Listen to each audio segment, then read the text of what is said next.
যার ধৈর্য যত বেশি, তার কন্ট্রোল করার ক্ষমতাও ঠিক ততটাই বেশি। হঠাৎ দেখলেন কোনো একটা পরিস্থিতিতে পড়েছেন যেটা খুবই বিব্রতকর বা লজ্জাজনক, খারাপ কিছু। সেখানে যদি আপনি নিজেকে কন্ট্রোল করতে পারেন, অর্থাৎ নিজের মুখকে সংযত রাখতে পারেন, নিজেকে আয়ত্ত করতে পারেন, তাহলে সেই বিষয়টা বা সেই সিচুয়েশনটা আপনার জন্য খুবই সহজ হবে। সব স্থানে কথা বলতে নেই, সব জায়গায় নিজের পরিচয় দিতে নেই। অনেকেই আছে নিজের ভুলগুলো স্বীকার করতে চায় না, এতে ভাবে সে ছোট হয়ে যাবে। সকলের সামনে নিজের ভুলগুলোকে বলতে চায় না। নিজের ভুল হলেও সেটাকে এমনভাবে অন্যের উপর দোষারোপ করে যেন সে কিছুই জানে না, কিছুই বোঝে না। কখনোই নিজের সমস্যা, নিজের ভুল অন্যের উপর চাপাবেন না। এতে করে সবসময় হিতে বিপরীতই আপনার সাথে ঘটবে। যেখানে নিজের সম্মান নেই সেখান থেকে সরে আসুন। যেখানে কথা বললে আপনাকে অপমানিত হতে হবে সেখান থেকেও সরে আসুন।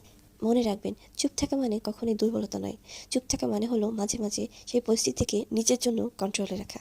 এমনকি কখনো নিজের সমস্যা অন্যকে বলতে যাবেন না, কারণ সমস্যা কখনো মানুষ সমাধান করতে পারে না। ভালো থাকুন, সুস্থ থাকুন এবং নিজেকে নিরাপদ রাখুন।